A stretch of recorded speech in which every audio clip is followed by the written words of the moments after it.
بسم اللہ الرحمن الرحیم۔ السلام علیکم ناظرین، ریڈ زون سے میں ہوں علی رضا الوی اور میرے ساتھ موجود ہیں جناب مظہر براس۔ خواتین حضرات، آپ کی خدمت میں سلام اور حسب سابق حسب روایت پاکستان کے لیے دعا۔ اللہ تعالی ہمارے اس عظیم وطن کو سلامت رکھے اور یہ عظیم وطن ترقی کرے تاکہ سب لوگوں کے ہاں خوشحالی کا موسم اترے۔ علی رضا الوی صاحب، کیا خبریں ہیں؟ جی، نواز شریف، مریم نواز، شاہد خاقان عباسی، راجہ ظفر الحق، خرم دستگیر اور مریم اورنگزیب سمیت مسلم لیگ نون کے کئی رہنماؤں کے خلاف بغاوت کا مقدمہ درج کر لیا گیا ہے۔ یہ مقدمہ لاہور کے تھانہ شاہدرہ میں ایک شہری نے درج کروایا۔ ایف آئی آر میں کہا گیا کہ نواز شریف نیب قوانین کے تحت سزا یافتہ مجرم ہیں اور انہوں نے اشتعال انگیز تقاریر کے ذریعے عوام کو اداروں کے خلاف بغاوت پر اکسایا ہے۔ دوسری جانب اسلام آباد ہائی کورٹ نے نواز شریف کی تقاریر پر پابندی عائد کی ہوئے نواز شریف کی تقاریر پر پابندی کی درخواست مسترد کرتے ہوئے اسے ناقابل سماعت قرار دیا ہے۔ چیف جسٹس اسلام آباد ہائی کورٹ اطہر من اللہ کا کہنا تھا کہ جب قانون میں متبادل طریقہ کار موجود ہو تو عدالت براہ راست مداخلت نہیں کر سکتی۔ درخواست میں مطالبہ کیا گیا تھا کہ شریف برادران کی تقاریر دکھانے سے ٹی وی چینلز کو روکا جائے۔ پھر سابق وزیر اعظم اور مسلم لیگ نون کے نائب صدر شاہد خاقان عباسی کہتے ہیں کہ آئین کی بات کرنا اور عوامی مسائل اجاگر کرنا اور حکومت کو گھر بھیجنے کی باتیں کرنا بغاوت ہے، تو یہ بغاوت ہر روز ہوگی۔ وہ کہتے ہیں کہ وزیروں کا کام یہ تھا کہ وہ بتاتے کہ ان کی کارکردگی کیا ہے، آٹا، چینی، بجلی، کرپشن اور باقی جو مہنگائی کے معاملات ہیں ان کو قابو پانے کے حوالے سے یہ بتاتے، لیکن یہ روزانہ آ کے بیٹھ کے گالیاں دے کر چلے جاتے ہیں۔ پھر مسلم لیگ نون کے صدر اور قومی اسمبلی میں قائد حزب اختلاف شہباز شریف صاحب نے شکوہ کیا ہے کہ مجھے 25 سالوں سے کمر میں بڑا ہی درد ہے اور یہ لوگ فرش پہ روٹی رکھ دیتے ہیں، کھانا رکھ دیتے ہیں، مجھے جھکنا پڑتا ہے، حالانکہ میں نماز بھی کرسی پہ بیٹھ کے پڑھتا ہوں، یہ جان بوجھ کے کر رہے ہیں۔ ڈی جی نیب کو شکایت بھجوائی ہے۔ تو یہ بات انہوں نے لاہور کی ایک احتساب عدالت میں کی تھی۔ اس پہ کیا ہوا پھر آپ کو بتاتے ہیں۔ پھر سابق گورنر محمد زبیر کو ترجمان بنا دیا ہے جی اپنا، انہوں نے ماں باپ اور بیٹی نے، نواز شریف اور مریم نواز نے۔ اس پہ شیخ رشید نے پھپتی کسی ہے، اس کا بھی جائزہ لیں گے۔ پھر ماسک پہنیں اور سماجی فاصلہ برقرار رکھیں۔ وزیر اعظم عمران خان کہتے ہیں کہ پاکستان میں کورونا کی دوسری وبا آنے کا خدشہ ہے، اس لیے شہری محتاط رہیں، لیکن خدا کا شکر ہے کہ اب تک ہم بہت بہتر حالات میں ہیں دنیا کی نسبت، لیکن وہ کہتے ہیں کہ مسائل ہیں۔ جی، نواز شریف صاحب سے بات شروع کرتے ہیں جناب مظہر براس صاحب۔ نواز شریف، مریم نواز، شاہد خاقان عباسی وغیرہ پر مقدمہ درج ہو گیا ہے جی لاہور کے تھانہ شاہدرہ میں۔ اوورال ویو اور اس کے بعد پھر جزئیات کی طرف دیکھیے، جائیں ایک گے۔ تو وہ آپ نے ابتدائیے میں بتایا کہ کورٹ نے پابندی نہیں لگائی، لیکن متبادل جو راستہ ہے جی پیمرا کا، جی ہاں، اس میں ہم ان کا نام تو نہیں لے سکتے، مسلم لیگ کے قائد کہیں گے تو مسلم لیگ کے قائد نے جو تقاریر کی، جس کو مریم نواز صاحبہ تو شاید کوئی قائد سے بھی اوپر کا درجہ دینا چاہتی ہیں، وہ اس سے واقعتاً لوگوں کا دل دکھا، اور جتنے بھی پاکستانی ہیں، اب اس کو اگر حب الوطن پاکستانی کہیں تو جذبہ حب الوطنی کے تحت انہوں نے یہ کیا، لیکن اس کو بھی مریم نواز اس آنکھ سے دیکھتی ہیں کہ جو دشمنوں کی آنکھ ہوتی ہے۔ صحیح۔ تو گزارش یہ ہے کہ ایک تو مسلم لیگ کے قائد جو ہیں وہ واقعتاً نیب سے سزا یافتہ ہیں، اور پاکستان میں کسی بھی اشتہاری کو یا مفرور کو میڈیا پہ گفتگو کا حق نہیں ہے، ٹھیک ہے۔ تو ان کو بھی نہیں ہونا چاہیے، یہ ایک اصولی بات ہے۔ جو عالمی مروجہ قوانین ہیں ان کا احترام تو ہر کسی کو کرنا ہوگا۔ باقی یہ ہے کہ ان کی تقریر قابل گرفت ہے، اس میں بہت سی باتیں ہیں۔ انہوں نے پاکستان کے میرا خیال کسی ادارے کو بھی نہیں چھوڑا، اور تمام اداروں کو رگیدا، تمام اداروں پہ لاف گزاف سے کام لیا، تمام اداروں کے بارے میں غلط بیانی سے کام لیا، حالانکہ وہ اس ملک کے 3 دفعہ وزیر اعظم رہے ہیں، سب سے بڑے صوبے کے 2 دفعہ وزیر اعلیٰ رہے ہیں، اور انہی الیکشنز کے ذریعے وہ بنتے رہے، وزیر اعلیٰ بھی وزیر اعظم بھی، بلکہ ان کے دور میں تو یہ 88 میں اور 90s میں یہ لطیفہ ہوتا رہا کہ مسلم لیگ کے قائد وزیر اعلیٰ پنجاب بھی ہوتے تھے اور الیکشن بھی ہو رہا ہوتا تھا، اور وہ نگران وزیر اعلیٰ بھی ہوتے تھے، اور پھر وہ وزیر اعلیٰ بن جاتے تھے، اور اس سے پہلے بھی وزیر اعلیٰ ہوتے تھے۔ ٹھیک ہے، تو اس سے بڑے ثبوت اور کیا ہو سکتے ہیں کہ وہ اس عمل میں وہ خود شریک رہے جس پہ انہوں نے تنقید کی۔ اچھا، یہ آن دا ریکارڈ چیزیں ہیں۔ یہاں اسلام آباد میں فیصل مسجد میں 17 اگست کو یہاں آیا کرتے تھے آپ، ہم لوگ رپورٹ کیا کرتے تھے اپنے اخبارات کا، اس زمانہ تھا، اس وقت ٹی وی چینلز نہیں ہوا کرتے تھے، تو جناب نواز شریف فرمایا کرتے تھے کہ حضور میں اپنا ضیاء الحق میرے روحانی باپ ہیں اور اپنے روحانی باپ کے مشن کو پائے تکمیل تک پہنچاؤں گا۔ تو جب وہ مشن پائے تکمیل تک پہنچانے کی باتیں بڑے دعووں سے کرتے تھے، تو جب یہ حکومت میں نہیں پہنچ پاتے تو پھر ان کو انقلاب یاد آ جاتا ہے، پھر یہ اداروں پہ تنقید کرتے ہیں، پھر یہ کہتے ہیں ادارے مداخلت کرتے ہیں۔ تو اس وقت انہوں نے کیوں نہیں انکار کیا کہ جناب آپ کا کام نہیں ہے سیاست میں کچھ لانا یا کسی کو ہٹانا، مجھے نہ لائیے گا، بالکل مجھے نہ لائیے گا۔ دیکھیے مسلم لیگ کے قائد جو ہیں انہوں نے ان کی پرورش، ان کی سیاسی تربیت مارشل لائی دور میں ہوئی، اور ایک آمرانہ دور میں وہ پلے بڑھے۔ آمرانہ دور ہی میں وہ اقتدار میں داخل ہوئے، پنجاب سپورٹس بورڈ کے چیئرمین بنے، پھر ایڈوائزر بنے، پھر 81 میں وہ وزیر خزانہ بنے پنجاب کے، اور 85 میں وزیر اعلیٰ بن گئے۔ تو یہ سارا ان کا سفر جو تھا وہ مارشل لائی دور میں ہوا، آمرانہ دور میں ہوا۔ اس دوران دیکھیے انہوں نے اپنے مخالفین کو، محترمہ بے نظیر بھٹو کو سیکیورٹی رسک قرار دیا۔ ٹھیک ہے، اور وہ محترمہ بے نظیر بھٹو شہید کے بارے میں بہت سی باتیں کیا کرتے تھے، جلسوں میں، جلوسوں میں۔ آصف علی زرداری صاحب کے بارے میں بہت باتیں کرتے تھے،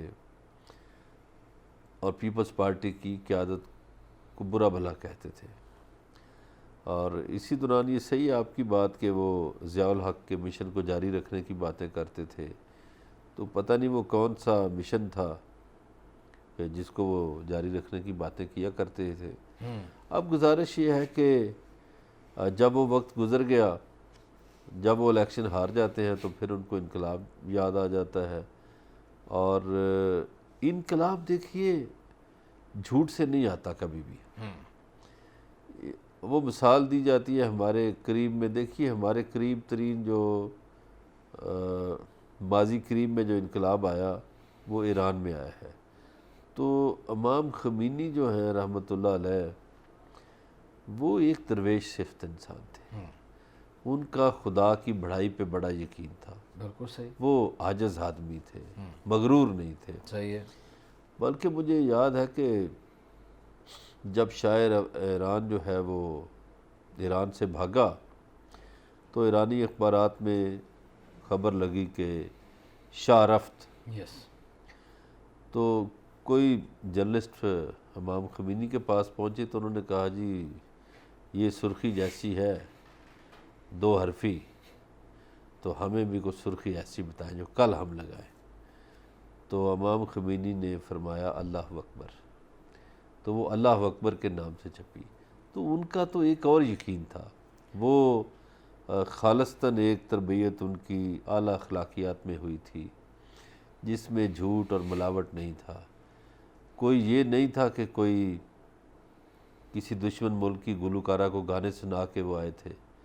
اور اللہ اکبر اگر کہتے تھے تو اللہ اکبر کی معنویت دل کی گہرائی سے محسوس کرتے تھے، یہ زبانی کلامی والی باتیں نہیں تھیں۔ تو انقلاب اس طرح نہیں آتے کہ آپ مارشل لائی طاقتوں کا حصہ بھی بنے، آپ آمرانہ قوتوں کو اپنا سیاسی باپ بھی کہیں اور اپنے سیاسی مخالفین کو گالیاں بھی دیں۔ گالیاں دینے سے تو منع کرتا ہے، اعلیٰ اخلاق منع کرتا ہے کہ گالیاں دو، ہمارا مذہب منع کرتا ہے، صحیح، بہتان تراشی سے منع کرتا ہے، الزام تراشی سے منع کرتا ہے۔ تو یہ میاں صاحب کرتے رہے، اور خود وہ اقتدار میں آنے کے لیے دھاندلی کا حصہ بھی بنتے رہے، دھاندلی بھی ہوتی رہی۔ 90 کے جب انتخابات تھے اس میں بھی آپ دیکھیے کہ وائٹ پیپر شائع کیا پیپلز پارٹی نے، تو یہ معاملات تو میاں صاحب کرتے رہے نا. تو اب وہ کہتے ہیں کہ میں بڑا انقلابی ہو گیا ہوں، پتہ نہیں پھر وہ صلح صفائی کر کے آ جائیں گے. اور کئی مرتبہ انہوں نے اپنے اتحاد میں شامل پارٹیوں کو دھوکہ دیا. جب وہ ARD میں گئے تو نوابزہ نصر اللہ کو اور پیپلز پارٹی کو دھوکہ دیا. جب APDM میں گئے تو اس وقت بھی عمران خان کو دھوکہ دیا. تو دھوکہ تو وہ دیتے ہیں، محمد خان جنیجو کو بھی دیا. جی، برلا صاحب کہتے ہیں جناب کہ نواز شریف کی فطرت ثانیہ کا حصہ ہے کہ وہ دھوکہ دیتے ہیں، اور انہوں نے دھوکہ دیا. انہوں نے بہت سارے نام بھی گنوائے اور مواقع بھی گنوائے کہ انہوں نے دھوکہ دیا. کیسے دھوکہ دیا، کیوں دھوکہ دیا، اور اب وہ کس طرح کے انقلابی ہیں اور ان کی شخصیت میں کس طرح کے تضادات ہیں، یا جو وہ بات کر رہے ہیں کیا وہ واقعی درست ہے یا غلط ہے، جائزہ لیں گے. ہمارے ساتھ رہیے گا، ملتے ہیں ایک بریک کے بعد.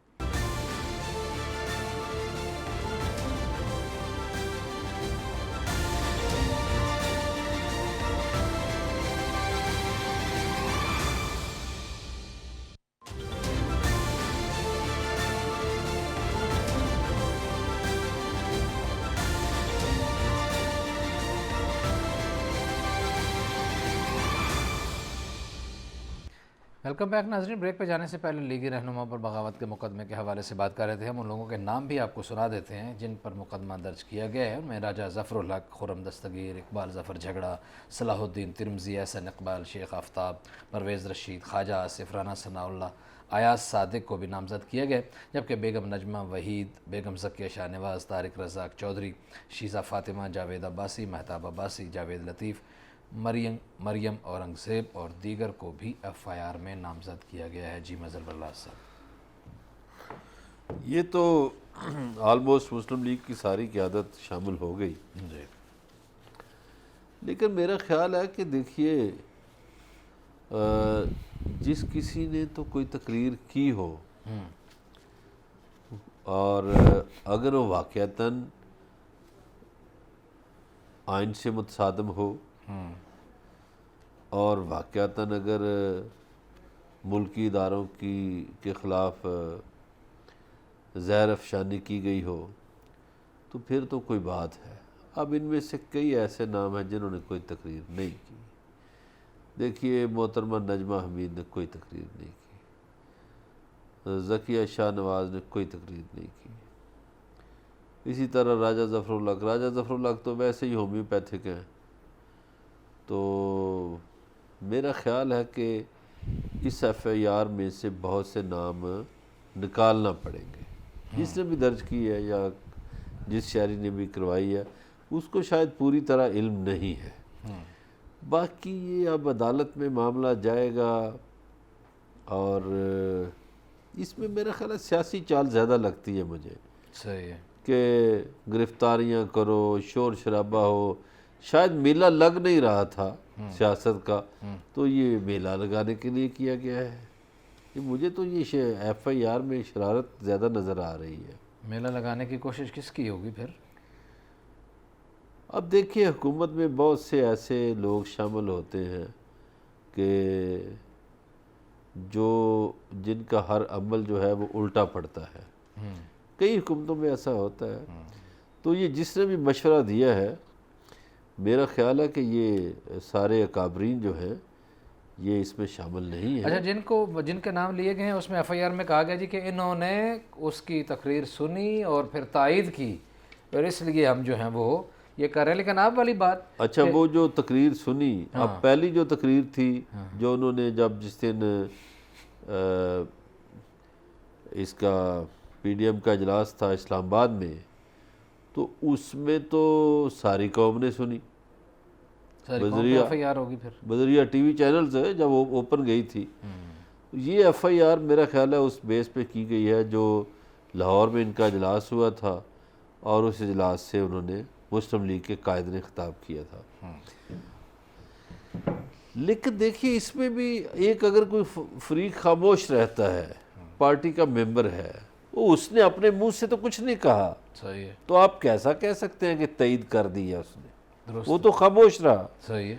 کسی کا خاموش رہنا اس کی تائید تو نہیں ہے، اس کی تائید تو نہیں ہے نا. صحیح ہے، بالکل صحیح. یا تو انہوں نے کار سرکار میں کوئی مداخلت کی ہو، یا انہوں نے تقریر ایسی کی ہو تو پھر ہے. پھر چلیں اگلی خبر کی طرف بڑھتے ہیں. اسلام آباد ہائی کورٹ نے وہ پابندی نہیں لگائی قائد مسلم لیگ کے خطاب پر. نہیں، انہوں نے کہا ہے کہ یہ سماعت جو ہے ناقابل سماعت ہے یہ درخواست. انہوں نے کہا ہے کہ جب دیگر فورم موجود ہیں تو پھر عدالت براہ راست مداخلت نہیں کر سکتی. اب دیکھیے نا، ان کی مراد یہ ہے جسٹس اطہر بن اللہ کی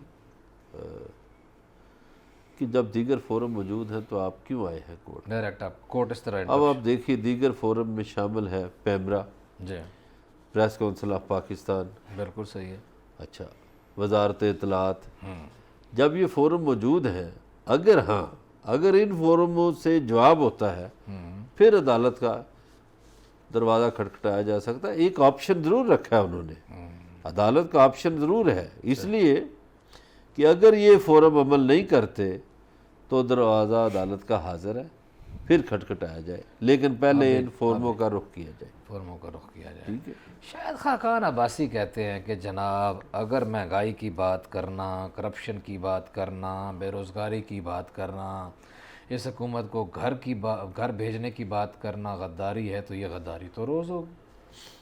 اچھا، اس میں 4 باتیں جو آپ نے کی ہیں، اس میں 3 باتیں تو مانی جا سکتی ہیں.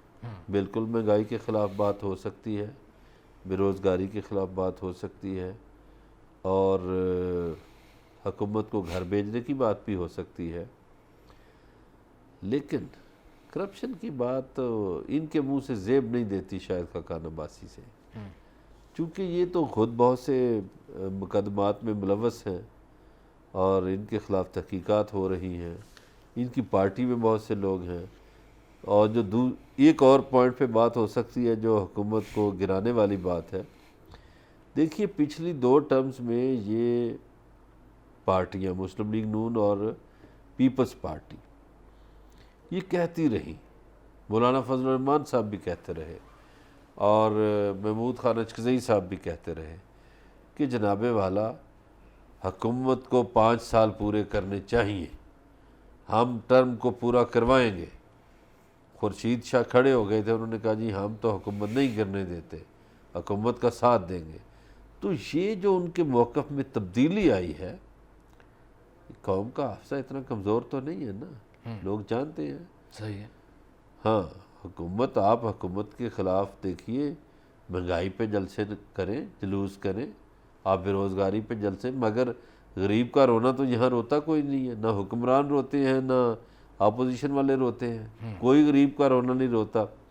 یہ علی رضا صاحب، یہ سارا کرسی کا چکر ہے، اور یہ سارے اپنے مفادات کے تحت اکٹھے بھی ہو جاتے ہیں سیاستدان. نہیں وہ تو تب کہتے ہوں گے نا کہ بھائی نہ حکومت گرائی جائے، لیکن ادھر سے یہ پی ٹی آئی جب اپوزیشن میں تھی یہ تو روز ہی گرانے کی بات کرتے یہ تھے. تو کرتے تھے، انہوں یہ نے تو دھرنا روز دیا تھا. ایجیٹیشن انہوں نے شروع کیا ہوا تھا، تو اس طرح کے ایجیٹیشن پہ تو وہ ان کی تو پوزیشن ان کی پسلی نہیں مجھے لگتا کہ ایسے ایجیٹیشن پہ آ جائے. دیکھیے یہ جو مولانا فضل الرحمان کا سہارا لیا نا، دیکھیے مسلم لیگ نون میں اتنی جان نہیں ہے. یہ جان انہوں نے اس وقت بھی دیکھی جب انہوں نے اسلام آباد سے ان کے قائد نے جی ٹی روڈ کا رستہ اختیار کر کے لاہور گئے. پنجاب میں ان کے بھائی کی حکومت تھی، وفاق میں اسی موصوف کی شاہد خاقان کی حکومت تھی، تو انہوں نے اپنا حال دیکھ لیا. اس کے بعد جب مولانا فضل الرحمان جن دنوں دھرنا دینے آئے تھے، تو جب لاہور گئے تو نہ کوئی چڑی لبی نہ کہاں، کوئی نہیں ملا. جی اب انہوں نے کل پرسوں کیا ہے میاں شہباز شریف کی گرفتاری پر احتجاج، کل کیا، اس میں بھی کوئی خاطر خواہ لوگ نہیں آ سکے، ناکام ہوئی ہے. تو اس کا مطلب ہے کہ مسلم لیگ نون کی قیادت جو بیانیہ اختیار کر رہی ہے، لوگ اس کو ناپسند کر رہے ہیں. اور مجھے لگتا ہے کہ اب تک جو باتیں ہوتی تھیں کہ یہ پنچھی اڑ جائیں گے، پہلے کوئی اڑائے یا نہیں، جب اس طرح کے ہم نامساعد حالات آئیں گے، آپ اسٹیٹ کے خلاف، ریاست کے خلاف کھڑے ہوں گے تو پھر پنچھی اڑ ہی جائیں گے. مجھے لگتا ہے اتنے مشکل میں نے مسلم لیگ کے لاڈلوں کو اتنے مشقتیں برداشت کرتے ماضی میں تو کبھی نہیں دیکھا. نہیں، دیکھیے مسلم لیگ نون تو کبھی بھی نظریاتی پارٹی نہیں رہی. ایسے ہی پھر ہماری سیاست میں جو دولت کا کھیل آ گیا، اس نے مسلم لیگ نون کا ہی نہیں، اس نے پیپلز پارٹی کا بھی کباڑا کیا۔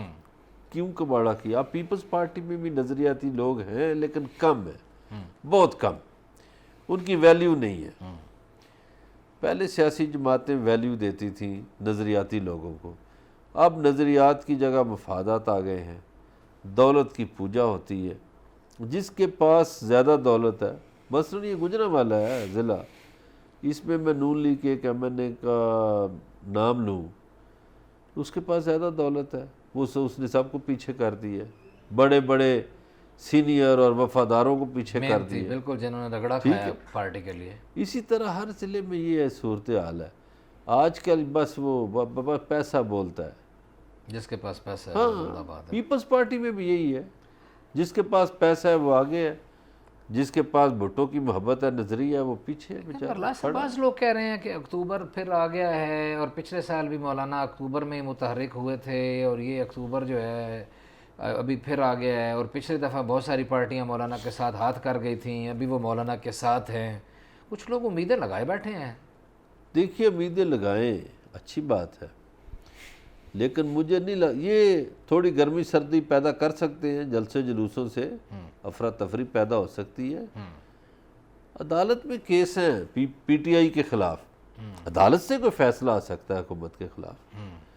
پچھلے دنوں بھی عدالت نے کہا تھا کہ ہم سوچ رہے ہیں کہ سیاسی معاملات میں دخل اندازی دیں یا نہ دیں، تو میرا خیال ہے اگر ان سے تو حکومت نہیں جائے گی، اگر جائے گی تو عدالت سے جائے گی، وہی راستہ ہوگا نا۔ اور اب مولانا فضل الرحمان نوابزادہ نصر اللہ والی کرسی پہ بیٹھ گئے ہیں، سربراہی وہ کریں گے۔ اچھا سن لیں جی ان کی بھی۔ راجہ پرویز اشرف کو سینئر نائب صدر بنا دیا گیا ہے، شاہد خاقان عباسی جنرل سیکرٹری ہوں گے، احسن اقبال نے بھی تھوڑی دیر پہلے اس پہ بتایا۔ اچھا، میرا خیال تھا احسن اقبال کو جنرل سیکرٹری بنائیں گے، اور میاں افتخار سیکرٹری اطلاعات ہوں گے، تو لیکن انہوں نے شاہد خاقان کو بنا دی ہے، چونکہ احسن اقبال اسی طرح کے کام کرتے ہیں، کاغذی لکھنے پڑھنے والے، تو میرا خیال تھا کہ شاید ان کو بنائیں۔ چلیں، جو بھی بن گئے۔ اب ایک تو طے ہو گیا کہ ڈرائیونگ سیٹ پہ مولانا بیٹھ گئے۔ مولانا نے بڑی کمال ہوشیاری چالاکی سے سیاسی پارٹیوں کے اپنے پیچھے لگا لیا، اور جب 77 کی تحریک تھی نا قومی اتحاد کی، تو مولانا کے والد سربراہ تھے مفتی محمود، اور پھر معاملات اور ہو گئے تھے، اب مولانا صاحب ہیں سربراہ۔ دیکھیے کیا ہوتا ہے۔ اور جے یو آئی بھی اپنی طرز کی پارٹی ہے۔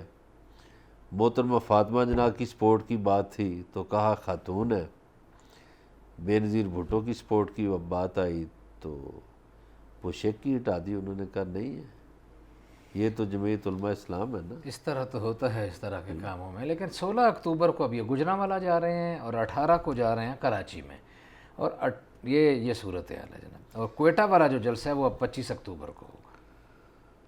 وہ دیکھیے، وہ پیپلز پارٹی کا ایک ہے نا وہ سانہ کار ساز والا ایشو، تو اس پہ لوگ اکٹھے ہو جائیں گے، کچھ کراچی میں کر رہے ہیں۔ دوسرا، جمعیت علماء اسلام جو ہے مولانا صاحب کی پارٹی، یہ سندھ کی دوسری بڑی پارٹی ہے مقبولیت کے حساب سے، ان کے ووٹ ہیں وہاں۔ صحیح ہے۔ پھر آ جائیے جی، وہ کراچی سے نورانی میاں بھی جاگیں گے تھوڑا سا، وہ لے آئیں گے 200-400 وہ بھی افراد، تو بڑا جلسہ تو نہیں ہو سکتا، چھوٹا جلسہ ہوگا۔ تو اسی طرح جناب 22 نومبر کو پشاور میں، اور 30 نومبر کو ملتان میں، جبکہ 13 دسمبر کو سب سے بڑا جلسہ لاہور میں ہوگا۔ احسن اقبال صاحب کہہ رہے ہیں، میں نہیں کہہ رہا بھائی جان۔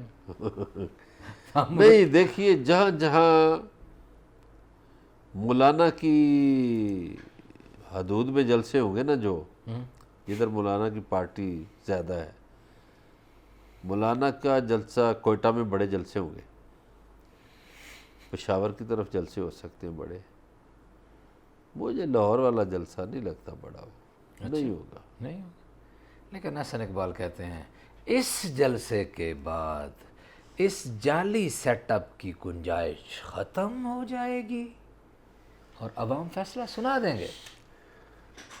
ابھی دور کی بات نہیں ہے، ماضی قریب کی بات ہے، نواز شریف کی حکومت کو عمران خان کی وجہ سے گئی، عدالت سے گئی نا، اور اس کے بعد بھی مسلم لیگ نے شاہد خاقان عباسی کے روپ میں ٹائم پورا کیا نا، تو جلسوں سے حکومتیں تھوڑی جاتی ہیں، جلسے ایسی سرگرمی ہوتی ہے، ورکر کو چارج رکھنا، متحرک کیا کرنا ہے. ہاں بیانات، وہ ٹائم بھی تو گزارنا ہے نا. پاکستان میں تو یہ بڑا مسئلہ ہے، بندے ٹائم کس طرح گزاریں. وہ جلسہ لگ گیا، اب اس پہ باتیں ہو رہی ہیں، پھر اگلا جلسہ آ جائے نہیں گا. لیکن مظہر برلا صاحب ایک سنجیدہ سی یہ بات تو بہرحال ہے کہ لوگ تنگ تو ہیں، مہنگائی سے تنگ تو ہیں نا. آپ نے مانا پہلے 2-3 پوائنٹ آپ نے مانے. یار یہ تنگ لوگ اگر اپوزیشن کی اس آواز پہ باہر آ جاتے ہیں تو اب سر کچھ نہ کچھ تو کوئی کچھ ماحول تو گرمائیں گے نا. حکومت نہ گرا پائیں، ٹھیک ہے جی نہیں گرا پاتے، حکومت بڑی مضبوط ہے. کہ ان کے پیچھے کیوں چلے؟ ان کی حکومتیں لوگوں نے نہیں دیکھی، یا تو کوئی اور پہلوان آئے اس کے پیچھے چلیں گے لوگ، ان کے پیچھے نہیں چلتے. ان سے تو دھوکہ کھایا ہے، 35 برس دھوکہ کھایا ان سے، چھوٹا موٹا دھوکہ تو اب بھی ہو گیا نا. 35 برس کے آزمائے ہوں کی بجائے نئے لوگوں کو جو لایا گیا، خواب سجائے گئے، امیدیں بانٹی سمجھی گئیں، حالات بہتر ہونے کے خواب دیکھے گئے، اور وہ پھر وہاں کا وہی مسئلہ. دھوکہ تو پہلے بھی ہوا، دھوکہ اب بھی ہو گیا. دیکھیے لایا نہیں گیا، لوگوں نے نئے لوگ چنے. میں وہی عرض کر رہا ہوں کہ لوگوں نے لائے، لوگ ووٹوں کے ذریعے، میں یہ بات کروں کہ لوگوں نے جو بھی ووٹ شو ڈالے ان پہ امید کی. ہم نے وہ دیکھا پولنگ سٹیشنز پہ جب گئے تھے، ہر بندہ ہر بچہ، وہ لوگ جو کبھی نکلے بھی نہیں تھے ووٹ ڈالنے آئے، بلہ بلہ بلہ ہو رہا تھا اور بڑی امید تھی بلے سے. اپنے خوابوں کی تکمیل کے لیے ووٹ دیا، ہاں وہ خواب پورے نہیں ہوئے. نہیں تو کیا اب لوگ پرانے لوگوں کے چکر میں آ جائیں؟ پھر نہیں آئیں گے. کوئی نیا آ جائے، نئی پارٹی بن جائے. ویسے مجھے تو پاکستان میں سیاست گم ہوتی ہوئی دکھائی دے رہی ہے. میں اب یہی پوچھنے لگا تھا ابھی، کیا پھر انہی کو 3 سال مزید بھگتیں گے؟ وہ بھی ایسا کچھ نظر نہیں آ رہا شاید. ان کو بھی نہیں بھگتیں گے اور پرانے بھی نہیں آئیں گے. میں نے ایک بات کی ہے، ایک باریک نکتہ بیان کیا ہے کہ 77 میں مفتی محمود صاحب تھے، اب مولانا فضل الرحمان ہے. اس وقت لائن کٹ گئی تھی، اب بھی کوئی اور چیز کٹ جائے گی، کوئی رستہ کٹ جائے گا، کچھ اور ہو جائے گا. آپ بہت بڑی خبر دے رہے ہیں بٹوین دا لائنز. ہاں ہو جائے گا جی، کچھ نہ کچھ تو ہونا ہی ہوتا ہے. ان کے حصے بھی کچھ نہیں آئے گا. اچھا ہاں، پھر یہ بیٹھ جن کے حصے میں بہت کچھ ہے ان کے حصے میں بھی نہیں رہے گا، تو جو حصہ مانگ رہے ہیں ان کے حصے میں بھی کچھ نہیں آئے گا. اور ہمارے حصے میں عذر آئے، جواز آئے، اصول آئے والا معاملہ ہو جائے گا.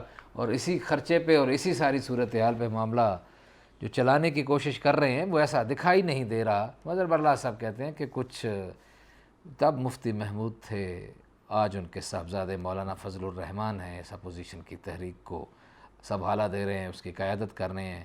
کیا کچھ ہونے والا ہے جائزہ لیں گے. ہمارے ساتھ رہیے گا، ملتے ہیں ایک بریک کے بعد.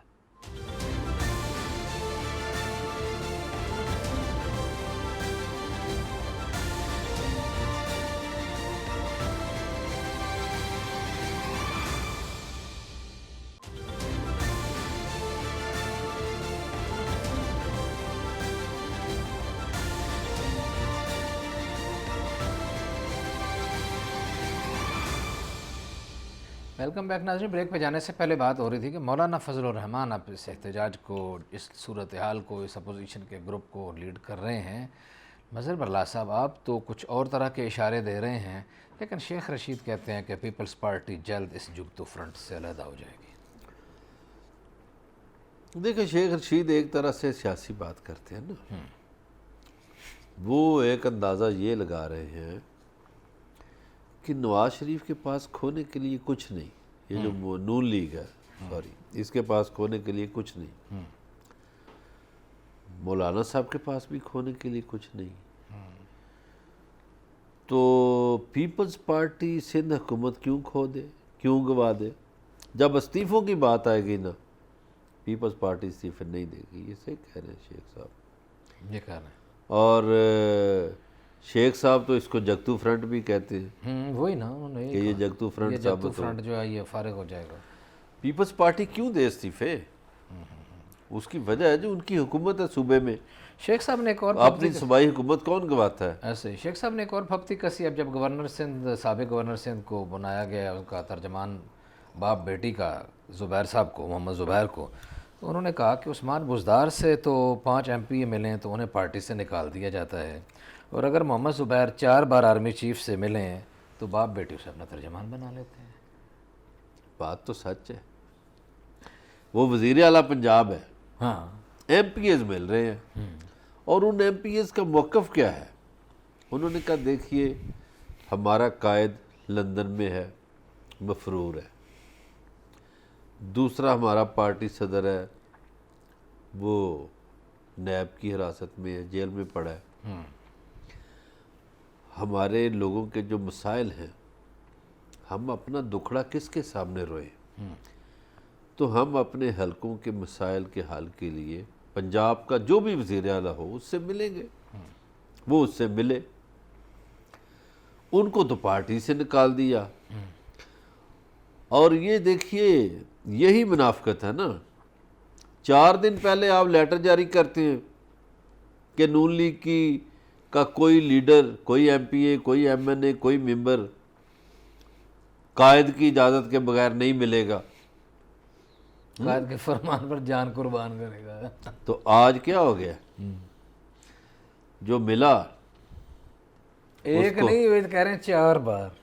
ہاں اور اس کو ترجمان بنا لیا, اس کو ترجمان بنا دیا. اس کا مطلب ہے میٹھا میٹھا ہب کڑوا کڑوا تھو. نہیں, اس کا مطلب ہے تھوڑا بہت کام اس نے دکھایا ہے, کوئی نہ کوئی جادوگری اس نے کی ہے. کوئی معافی تلافی, کوئی پیری پہنیا, کوئی کچھ, کوئی یہ وہ, کوئی اس طرح کا چکر ویسے لگ نہیں رہا. جو مقدمات کی جو ساری صورتحال ہم اب تک ڈسکس کر چکے ہیں اس میں تو نہیں لگ رہا, لیکن پھر کون سی باریک واردات ڈالی ہے؟ دیکھیے ہم اپنے کالج کے زمانے میں سنتے تھے, ایک بندہ تھا ڈاکٹر امبر شہزادہ, وہ طنزیہ باتیں کرتا تھا, مزاحیہ باتیں کرتا تھا. اس کا سلوگن ہوتا تھا لیڈر بے ضمیر عوام بیوقوف. ہمیں اس وقت سمجھ نہیں آتی تھی کہ یہ کیا کہتا ہے. پھر وہ عالمی ضمیر فروش کانفرنس بھی کرواتا تھا لاہور میں, تو وہ کہتا تھا, طنز کرتا تھا کہ ان کے ضمیر نہیں ہے. یہ ہماری سیاست میں جو لوگ ہیں یہ ضمیر فروش ہیں. صحیح ہے. پھر وہ طنز کرتا تھا کہ یہ بے ضمیر ہے. پھر وہ طنز کرتا تھا کہ عوام بیوقوف ہے, ان کے چکر میں آ جاتے ہیں. صحیح. تو اب یہ جو نعرے شعرے گرفتاریاں ہوں گی, عوام ان کے چکر میں آئیں گے. وہ صحیح بات ہے. یہ بات ایوبی دور میں حبیب جالب نے بھی کی تھی. 10 کروڑ یہ گدے جس کا نام ہے عوام, حبیب جالب صاحب نے کہا. ایسا ہی, میں نے, یہ آپ نے نہیں کہا. ایسا ہی ہے. شہباز شریف کہتے ہیں میری کمر میں درد ہے, یہ روٹی زمین پہ رکھ دیتے ہیں, پہلے ٹیبل پہ رکھتے تھے. ڈی جی نیب تو اس دن کہہ رہے تھے وہ بڑے خوش ہیں, وہ تو آج پریشان تھے. احتساب عدالت میں انہوں نے بہت زیادہ شکایات لگائی. لو جی, مجھے انہی کے ایک وکیل نے ایک بات بتائی. جب پہلی دفعہ شہباز شریف کو پکڑا نا نیب والوں نے, اب تو پتہ نہیں دوسری دفعہ پکڑا نا, جی جی, تو بہت پریشان تھے. تو میاں صاحب کو دلیر کرنے میں ایک وکیل ہیں اعظم نذیر تارڑ, انہوں نے کردار ادا کیا. انہوں نے کہا کھلوتا رہ, کچھ نہیں ہوتا. تو ورنہ یہ دل چھوڑ چکے تھے. اچھا, پہلی دفعہ. صورتحال خراب ہے. ابھی میرا خیال ہے دوسری دفعہ اعظم نذیر تارڑ کی ملاقات نہیں ہوئی ہوگی. انہوں نے تو درخواست واپس لی تھی اس دن. چلیں, تو اللہ ڈرے ہوئے. ہو جائے گا. بھی وزیر اعظم عمران خان نے بتایا ہے کہ صورتحال خاصی خراب ہونے کا چانس ہے. اللہ کا لاکھ لاکھ شکر ہے کہ پاکستان میں اس وقت تک صورتحال بہت بہتر ہے, لیکن انہوں نے خدشہ ظاہر کیا ہے کہ کورونا کے دوبارہ وبا آنے کا خدشہ ہے, اور اس میں شہریوں کو چاہیے کہ باہر نکلیں تو ماسک لگا کے نکلیں, گیدرنگ میں زیادہ کوشش کریں نہ جائیں, سماجی فاصلہ برقرار رکھیں. بہرحال ابھی جو صورتحال ہے, اسکول وغیرہ کچھ کھل گئے ہیں, دوبارہ معاملات جو ہے بہتری کی طرف جا رہے ہیں. کیا کہا تھا علامہ اقبال نے؟ ہے دل کے لیے موت مشینوں کی حکومت. یس, مشینوں کا کوئی پتہ نہیں ہے کب جواب دے جائیں, کب بے وفائی کر جائیں. تو ایک تو خیر یہ پاکستان پہ اللہ تعالیٰ کی رحمت ہوئی کہ یہاں کرونا اتنا نہیں پھیل سکا جتنا باقی دنیا میں پھیلا.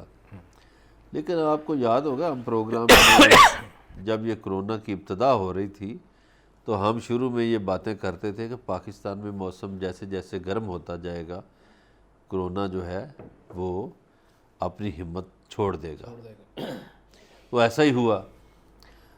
اب ہم پھر اپنے جو ناظرین ہیں ان کو آگاہ کرتے ہیں کہ جناب والا سردی کی آمد ہے, سردی کا موسم آ رہا ہے, سردی میں ویسے بھی سانس کی بیماریاں بہت بڑھ جاتی ہیں, لہٰذا آپ احتیاط کریں.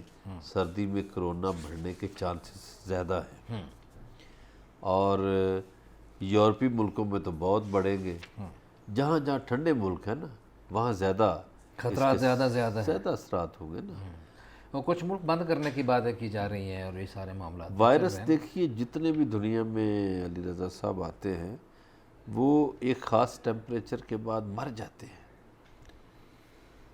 گرمی سے, سردی سے نہیں.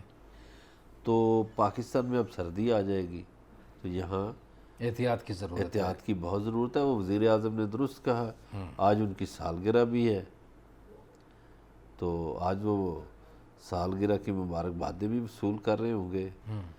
تو انہوں نے قوم سے احتیاط کی اپیل بھی کی ہے. وہ نام بھی احتیاط کی اپیل کریں تو احتیاط کرنی چاہیے, لوگوں کو بچنا چاہیے اس وبا سے. چونکہ ابھی تک اس کی ویکسین تو سامنے آئی نہیں. اسکول تعلیمی ادارے بھی کھل گئے ہیں, بچے بھی جا رہے ہیں. اور وہ تعلیمی اداروں کی تو دیکھیے نا ٹائمنگ صبح سویرے جانا ہوتا ہے تو وہ سردی ہوتی ہے. تو یہ ذرا سوچ سمجھ کے ہمارے جو سرکاری حکام ہیں یا حکمران ہیں وہ بیٹھ کے ڈیسیژن کریں تاکہ بہتر فیصلے, جیسے ہم پہلے بہتر فیصلوں کے ساتھ کرونا سے نپٹے ہیں اسی طرح بہتر فیصلے کریں, سمارٹ لاک ڈاؤن کی طرف جائیں اور اس سے بچیں. اور اب جو کرونا ہے سنا ہے کہ وہ نوجوانوں کی طرف زیادہ افیکٹ کر رہا ہے, بچوں کو. ایک آدھ منٹ ہے ہمارے پاس اور ایک خبر تھوڑا سی اس کو ٹچ کرنا چاہتے ہیں. چیف جسٹس نے آئی نوٹس لیا ہے, پشاور میں کہا ہے گرد ہی گرد ہے, بلین ٹری سونامی ہمیں کہیں نظر نہیں ہے. کراچی ہم آئے ہیں, دھوڑ ہے, دھول دھپا اتنا زیادہ ہے, سانس لینا مشکل ہے. پشاور میں یا کراچی؟ پشاور گئے ہوئے تھے اور وہ کہہ رہے ہیں کہ جناب یہ کوئی صورتحال ہے پشاور کا. اگر یہ ہے تو باقی کدھر ہے؟ آپ نے جو کہا تھا 1 ارب درخت لگائیں گے, ہمیں تو کناروں میں کہیں نظر نہیں آئے. اب یہ ہے کہ پشاور پھولوں کا شہر ہے کہا جاتا تھا, تو اگر وہ پھولوں کا شہر نہیں رہا تو یہ بڑا لمحہ فکریہ ہے. اور جو بلین ٹری کی بات کی گئی تھی وہ پشاور شہر میں درخت نظر آنے چاہیے. درختوں کی زیادہ ضرورت تو آبادی میں ہے, کوئی شک نہیں کہ آکسیجن وہاں چاہیے. بالکل صحیح ہے.